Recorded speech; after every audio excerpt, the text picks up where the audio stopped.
Don't do it. You tell me what it means. What is this picture adding up to? Now, as if, people flocking to auto dealerships to buy cars using government money wasn't enough proof that the recession is completely over. What are you, nuts? Take a look at the cover of Newsweek magazine. It's right there. The recession is over. It's on the cover. Well, I've been waiting for a conservative organ like Newsweek to come out and say it, because we've all been thinking it, and as soon as I saw it, I could hear the collective cheer from the people standing in the unemployment lines.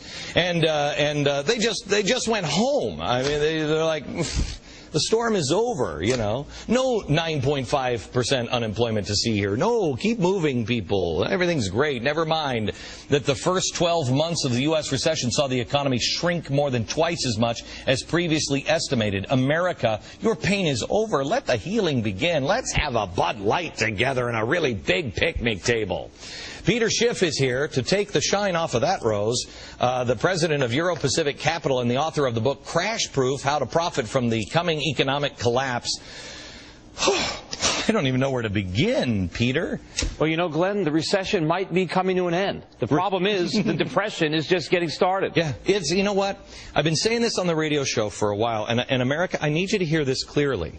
What is coming is a temporary good time, don't you think? I mean, not good time, but you'll start to see signs where things are like, okay, well, maybe. Well, kind of like the high that you get when you do too much drugs. The stimulus is like an artificial stimulant that gets us deeper into debt. Remember, we're in trouble because we took on too much debt. Right. Well, now we have even more debt than when the recession began. Let me show the looming liabilities here, and Peter, explain what this is over here. By the way, do we have like pictures of bunny rabbits or puppy dogs or something that we can show in this side there? Oh, look at that, it's a baby seal. It's a happy thought. Just go to your happy place. Just find your happy place when you have to. Okay, looming liabilities. Explain this. Well, I guess this is the debt as a percentage of our GDP, but that doesn't even tell the complete picture. No, I know that. I'm just saying but if you look at 07, 9, 10, and 14, it's growing. We're 110% of our debt has grown to 110%, but that doesn't include health care, that doesn't include... It doesn't include the unfunded liabilities, but it also doesn't reflect the fact that so much of our GDP is phony. 70% of it is consumers spending money. Yeah. Well, where are they getting that money? They're borrowing it. Our GDP can collapse overnight, but the debt's still there. And everything that we're doing to fight the recession is making it worse. I mean, you just talked about that cash for clunkers bill. Can you think of anything more stupid than taking fully paid for cars that work and paying people to destroy them so that they can borrow more money to buy cars they can't afford? But I mean, that's like destroying the pigs. You and you were one of the first in the nation to talk about this nightmare that was coming, and you have been ridiculed, and God bless you. You have been ridiculed for years because when the party was going on, you were like, hey guys, maybe we should turn the lights down on the party and maybe close it up a little early here. And you were right.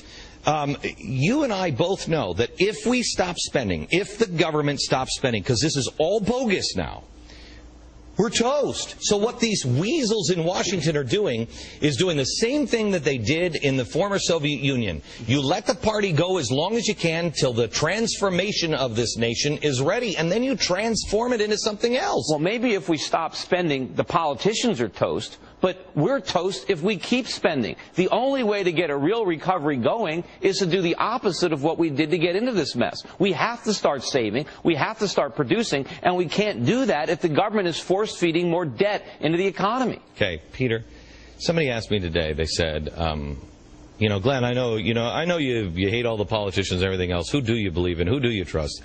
The answer is you, the American people. I mean, I don't understand how we don't get who we are. We can take pain. We took September 11th. We can take blow after blow after blow. It's not the country. It's not money. It's not fame. It's not fortune. It's nothing. It is the entrepreneurial spirit. It is the people. If we fall, we'll make it. We'll help each other out, and then we'll rebuild. It's like the government has no confidence that we could do anything on our own. Other countries have done it. I mean, countries have had to come back from losing wars. Look at Japan and Germany after the Second World War. I mean, we're not in that bad a shape, and if they can dig out of that hole, we can obviously dig out of this hole, but we can't do it if the government takes our shovels away from us. I mean, look at all the problems they created during the 1930s. We had a depression for over a decade because Roosevelt and first Hoover would not let us feel the pain. We're not in the same situation that we were then. We didn't have all this debt. People generally own their homes. They could grow their own food.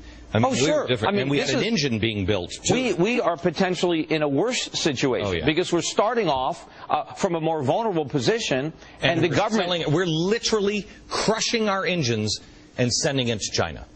We're literally doing that. Well, exactly, with the clunkers. I don't know about you, but my first car in high school was a clunker, and I was glad to have it. Why are we destroying these cars? They have value. Because it's better for the planet? No, it's not better for anybody. No, that's what they'll tell us, but I don't understand how we can take them, crush them down, melt them down, put them on a giant giant ship, ship them over to China where they can make them into something else, and then ship them back here. It's insane. Peter, I got to go, but thank you very much.